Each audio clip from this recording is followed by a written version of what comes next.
Hello again, everybody.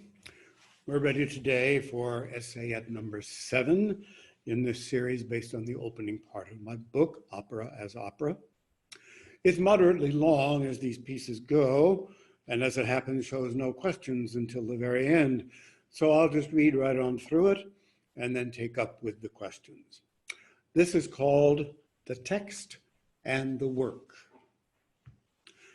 We speak of a work. For example, Othello is a great work, as if there were no doubt that such a thing exists, or that it can be referred to with the same confidence of identification we have in speaking of common household objects or familiar features of terrain.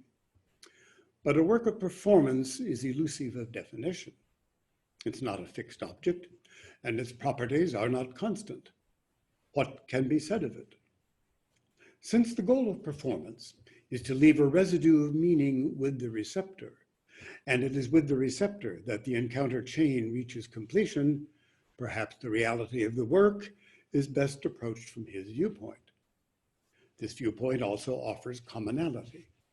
We are not all creators or stage interpreters, but we are all receptors.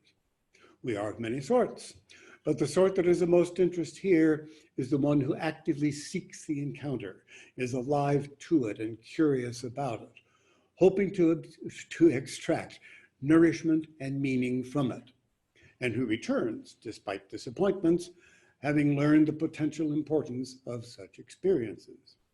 In short, a devotee. For the devotee, the work is a living being, an incorporated organism. Since its meaning is within him, it alters with him, not only in relation to the work or to art as a whole, but to all experience. So much could be said of any devotee of any art. The dynamic properties of performance, however, ensure that its incorporation is more volatile than that of other art forms. Changes occur in the work, both during any given performance and from one performance to the next. Even if a piece is being experienced for the first time, the receptor is aware that such change is implicit and unavoidable. The work itself is proposing new interpretations, new possibilities of meaning. The performance devotee re-experiencing a work cannot be sure of where change has occurred or what accounts for shifting balances between familiarity and strangeness. The viewer of an objet, on the other hand, can be fairly certain that apparent changes in the work, no matter how remarkable, are really changes in himself. From the beginning of a devotee's experience of a performance work, he weaves about him and it a tapestry of personal associations. This is the origin of the metaphor that I've referred to a couple of times in previous episodes. These associations are bound into the substance of the work and become parts of its living body. The tapestry is extended to embrace all performance works, the connections among them, and everything associated with them. This means not only the accumulated emotional, intellectual, and sensory experience of the performance and its ancillary materials, but the everyday occurrences and relationships that surround it. The intermission drink, the smell of the cough drop from the row behind, are parts of the tapestry as surely as the treasured recording. The meeting with a friend or the argument with a loved one as much as the critical essay. The devotee tends the tapestry constantly, albeit often half-consciously, arranging and rearranging the associations according to the flux of his life and being. Many of these associations are the exclusive property of the devotee. The fanatical sort of devotee hoards such associations and guards their exclusivity. His life is lived vicariously through them, tapestry and devotee inseparable and virtually indistinguishable. Other associations, though, are shared. Performance encounters take place in public. They are social occasions. While there are important differences, contradictions even, in receptors' responses to the attempted striking of performance sparks, there are significant similarities as well. The differences fascinate from a critical standpoint but it is the similarities that sustain the life of the work.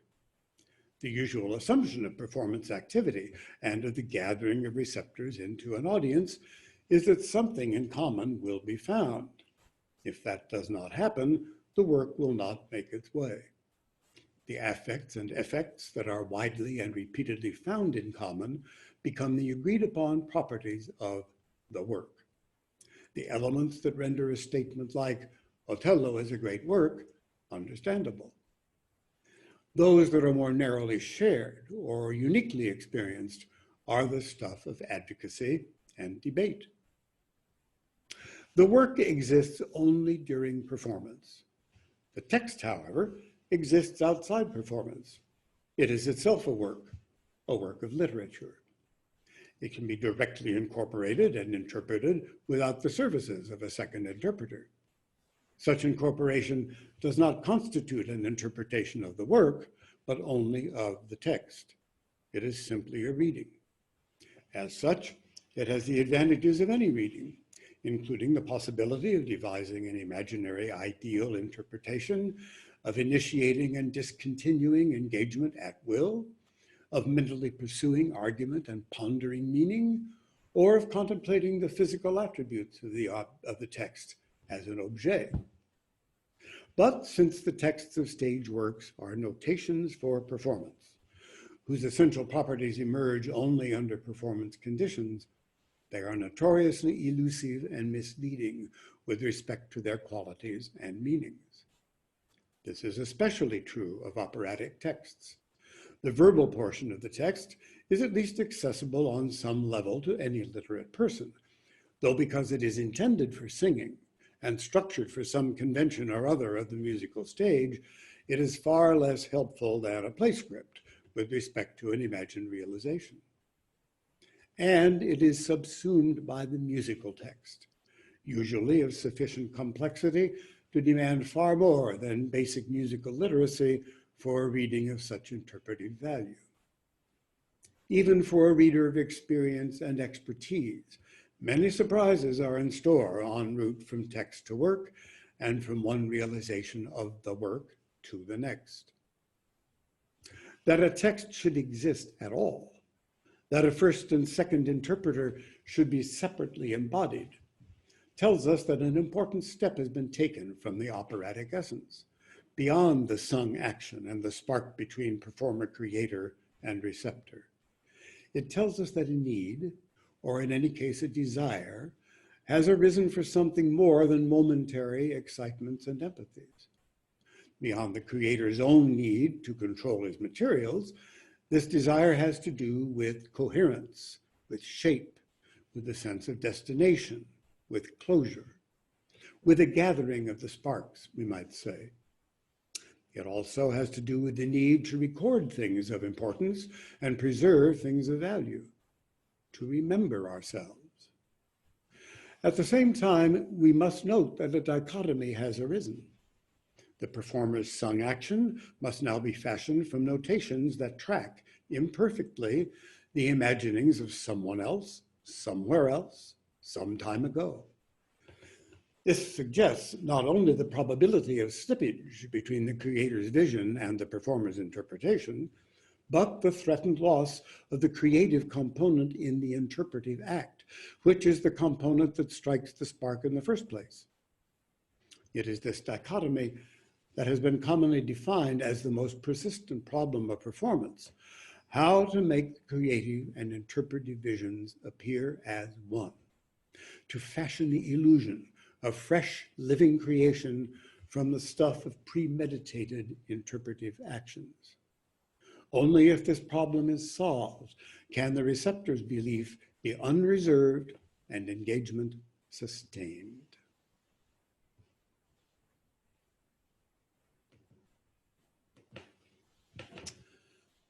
So the question asked about this essayette, but particularly about that last paragraph, comes from Jennifer.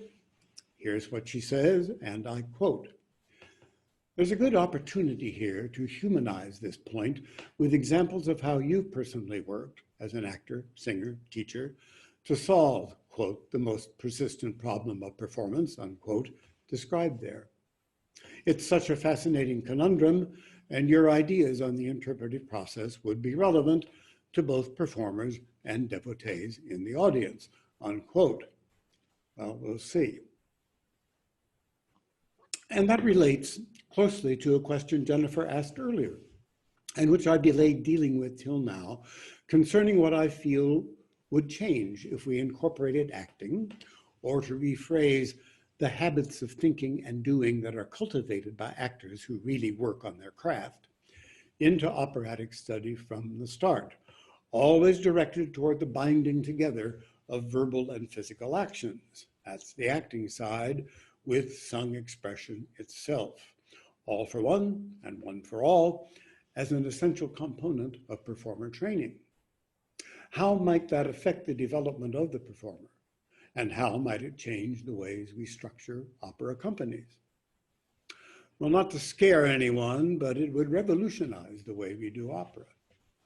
This is a large topic, and one that I have often despaired of getting across to singers and other musicians. You sort of have to do it to understand it. I can really touch on only one or two aspects here. So just to stay with my own experience and formulations, I'd suggest first, waiting yet a short while longer for some of this, because the next essayette is the one called Singing, Acting, and Words.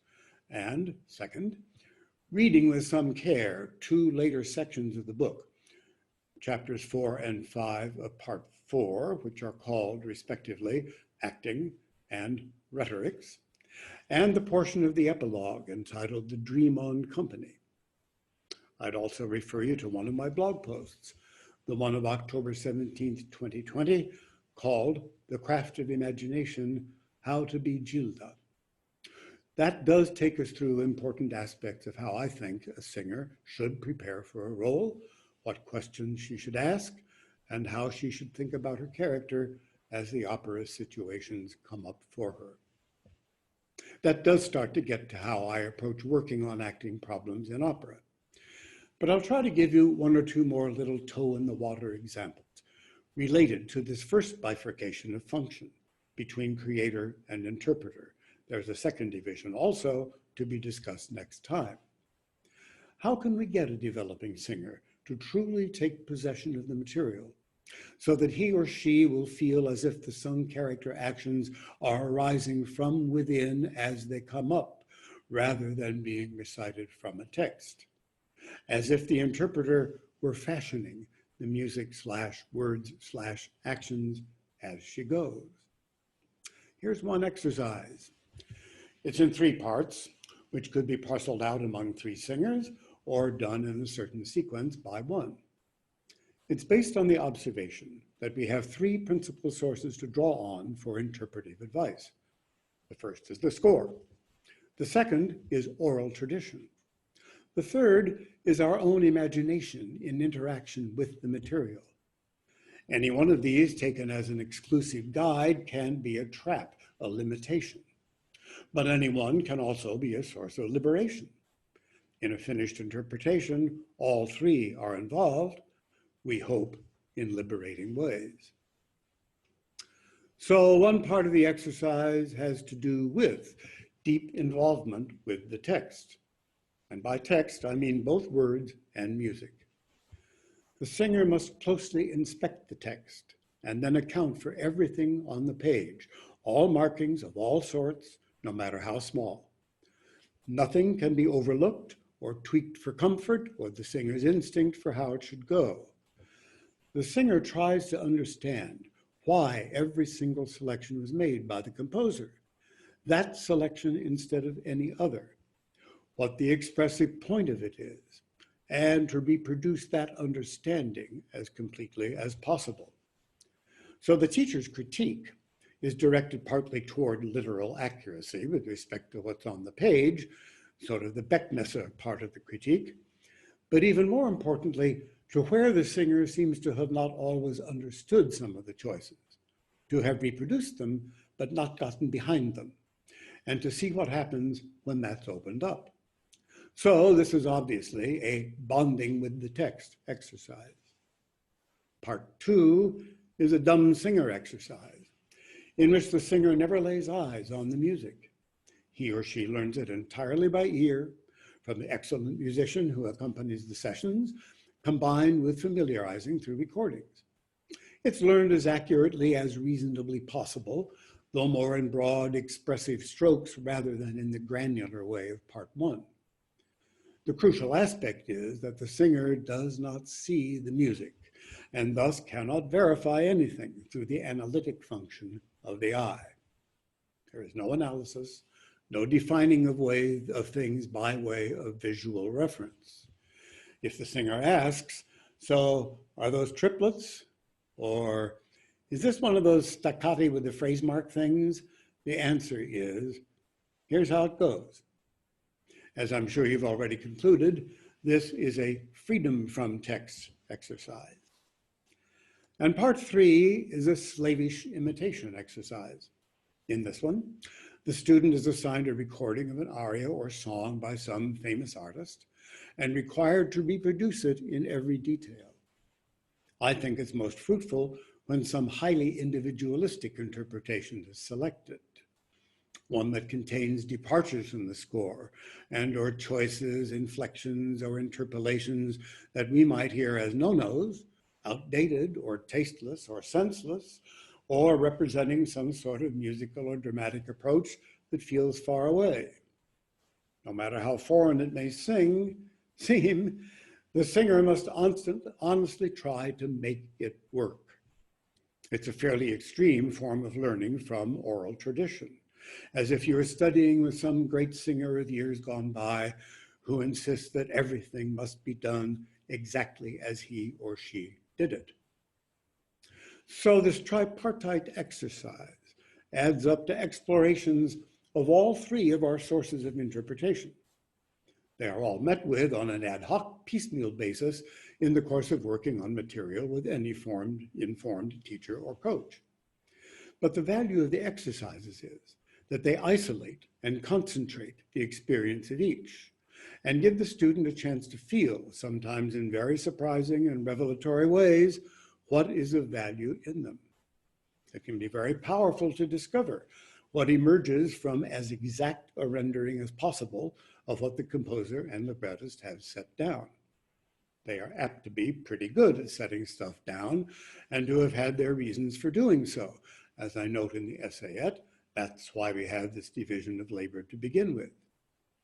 Yet it is also freeing to absorb something purely by ear, which is in fact how some great singers have learned their music, to not only get away from the page early, but never meet the page to begin with, to just take how it goes and run with it, with the play of one's instincts and imagination as the guide. And finally, in the slavish imitation mode, it can be salutary to try to inhabit an exemplar's world and state of being, to try to feel what combination of instinct and choice led to that vocal and expressive behavior, however alien it might at first seem. There are two dangers there. One is that the student may try to reproduce the model's unique timbre and vocal caliber, and that must be guarded against. The second is that the student may attempt feats of which his or her instrument is not capable. Even that is of some use, because it brings the student up against weaknesses in or limits on technique and suggests where work needs to be done. But in both cases, it's of course up to the instructor to pick something that's at least in the ballpark. You will have noticed that these three parts are all one-to-one things that can be worked on in the studio, then brought into a class setting where all can see and hear what effects they are having on a range of voices and personalities. The next step would be to take what one has learned from them into the realm of physical behavior in a setting, what we usually think of as acting. They would all either be actual monologues, as many arias and all songs are, or they would be speeches addressed to another character, as many others are. And those would require partners, people you're singing to, who react however they in fact react, and must therefore be taken into account. And think of this in relation not only to performance requirements, but auditions. Gives me the hives to think of the number of arias we audition with that are sung to or at some other character because some reaction or understanding is urgently sought, just beginning with sopranos, ach ich fühl's, vici d'arte, regnava nel silenzio, etc., etc., and how often we sing them without ever having had the experience of the other character's presence and the opportunity to discover that, if that changes our singing, and if so, how. Even if one has been in a production of the opera, what's usually happened is that the director has instructed the other character to go over there and sit still, or in some contemporary productions, to engage in some sort of fussing that just pulls focus, and your job is to pretend it's not happening. So in either case, you really learn nothing from it. And by the way, this silent partner experience can be just as valuable for the silent partner as for the singing one. In any event, this brings up the whole subject of working with a partner and finding out how to engage with the partner in terms of what's actually happening between you, as opposed to doing the things you're supposed to do, and how that can inform an operatic situation in which there are things you are supposed to do, and then there are some you might assume you're supposed to do, but only assume that because you've seen it done or have been told you're supposed to do it, and there's no room left for your own creativity at all. But in either case, you don't want to look as if you're doing it just because you're supposed to. So we have now entered the realm of acting, where we run into that second bifurcation, and we'll talk a bit more about that next time.